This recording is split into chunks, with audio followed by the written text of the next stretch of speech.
Sir, ఇంకా కొన్ని గంటల్లోనే పోలింగ్ జరగబోతుంది, అన్నీ సిద్ధమైపోయారా?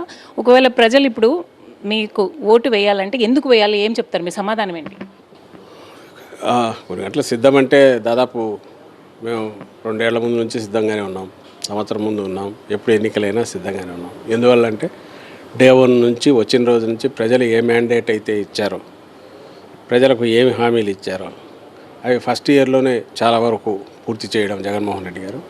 ఆ తర్వాత వాటి ఎక్స్టెన్షన్ ఏది చేసినా కూడా ప్రజలకు ఉపయోగపడే కార్యక్రమాలు చేస్తూ రావడం. అందువల్ల ఏ క్షణంలో ఎప్పుడు జరిపినా సిద్ధంగానే మా పార్టీ ఉంటూ వచ్చింది. ఇప్పుడు కూడా సిద్ధంగానే ఉన్నాం. ఇక ఎందుకు వేయాలి అనడానికి ఈ 5 ఏళ్ల పాలనే ఒక నిదర్శనం, అదే నిలబడుతుంది, ఓ బెంచ్ మార్క్ లాగా. నేను మళ్ళీ రిపీట్ చేయడం ఇవన్నీ అనవసరం. కానీ ఒక్కటే, జగన్మోహన్ రెడ్డి గారు ఇప్పుడు ఆఖరికి వచ్చేసరికి అన్నీ ఒక దీనికి సారమంతా ఒక దగ్గరికి వస్తుందమ్మా. ఏ పార్టీని నమ్మాలి, ఏ నాయకుడిని నమ్మాలి. ఇక్కడికి వచ్చేసరికి 2 రీజనల్ పార్టీలు. అటువైపు కూటమిని పెట్టుకున్న వాళ్ళు, నేషనల్ పార్టీ ఉన్నా అది జీరోకు దగ్గరగా, ఇంకొకరు ఉన్నా అది పార్టీ లక్షణాలు లేని గ్రూప్, అది పవన్ కళ్యాణ్. సో అక్కడ కూడా చంద్రబాబు నాయుడు గారు ఉన్నారు. అంటే ఇద్దరికి కూడా 2 సారూప్యాలు ఉన్నాయి. చంద్రబాబు నాయుడు ఏమో 14 ఏళ్ళు ముఖ్యమంత్రిగా ఉన్నారు.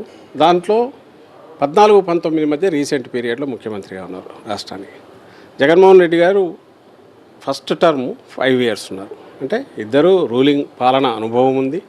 అందులో ఆయన ఎక్కువ అనుభవం ఉంది, ఈయన తక్కువ ఈ పీరియడ్లో వచ్చారు. లాస్ట్ పీరియడ్లో చంద్రబాబు గారు ఉన్నారు.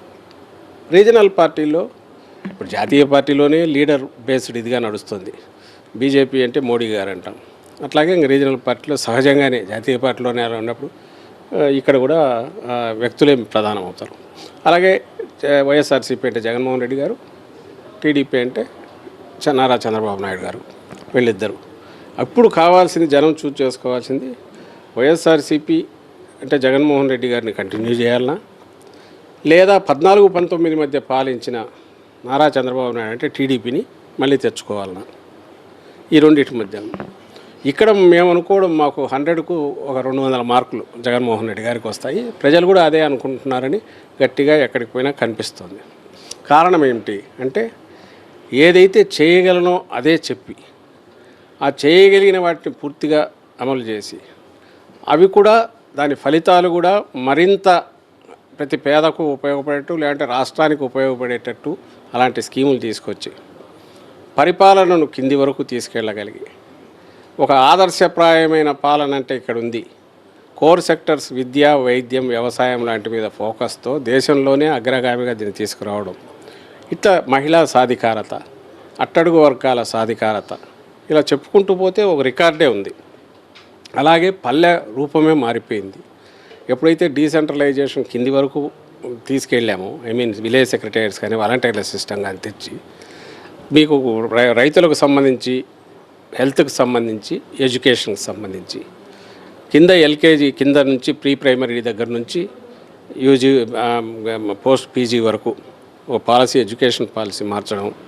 అంటే అలాగే వైద్యంకి సంబంధిస్తే పిహెచ్సి దగ్గర నుంచి, విలేజ్ క్లినిక్ దగ్గర నుంచి టెర్షియరీ కేర్ అంటే సూపర్ స్పెషాలిటీ ఆసుపత్రి వరకు ఒక చైన్ తీసుకోవడం.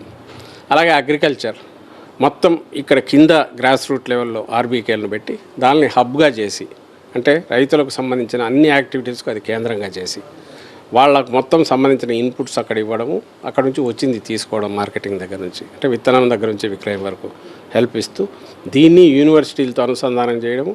అలాగే రైతు రిలేటెడ్ కానీ వ్యవసాయం రిలేటెడ్ యాక్టివిటీ అంతా కూడా టాప్ లెవెల్కి తీసుకెళ్ళాలి, అక్కడ కూడా కోఆర్డినేట్ చేయాలి. అంటే ఈ మొత్తం ఈ 3 సెక్టర్సు ఒక పక్క విలేజ్ యూనిట్గా చేసుకొని అక్కడ పెట్టారు, ఎడ్యుకేషన్, హెల్త్, అగ్రికల్చర్. అలాగే పైన ఆ కోర్ సెక్టర్స్ ఏవైతే స్టేట్కు లైఫ్ లైనో వాటిని కూడా టాప్ లెవెల్లో కూడా ఇంటర్నేషనల్ వరల్డ్ క్లాస్ దీనికి తీసుకెళ్తున్నాం.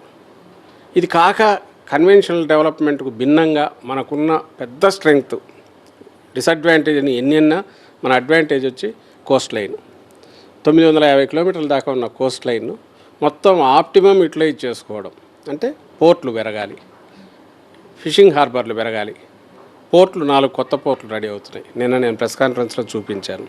వాటిని రామాయపట్నం అయిపోతుంది, అండ్ మిగిలినవి కూడా 2 ఇయర్స్ 3 ఇయర్స్లో అయిపోతే, ఒక్కసారి వచ్చాక ఇమాజిన్ పోర్ట్ బేస్డ్ ఎకానమీ, దాని రిలేటెడ్ ఎక్స్పోర్ట్ ఓరియంటెడ్ యూనిట్స్ రావడము, ఆక్వా ఇది రంగం పెరగడము, వీటన్నిటి వల్ల టూరిజం పెరగడము, దీనికి link entire coastline would be thriving, బాగా వైబ్రెంట్గా మారి and activity, economic activity as well as employment generation ఇది వస్తుంది. దీనికి తోడు అన్నిటికంటే అంటే ఈ సెక్టర్స్ అన్నిటికీ ఫీడ్ చేయడానికి, అలాగే గ్లోబల్గా కూడా మన హ్యూమన్ రిసోర్సెస్ వీళ్ళందరూ వెళ్ళడానికి, human man power, skill development అనేది ఒక మేజర్ దీని కిందికి థ్రస్ట్ ఏరియా కింద చూసుకొని దాన్ని కూడా చేస్తున్నాం.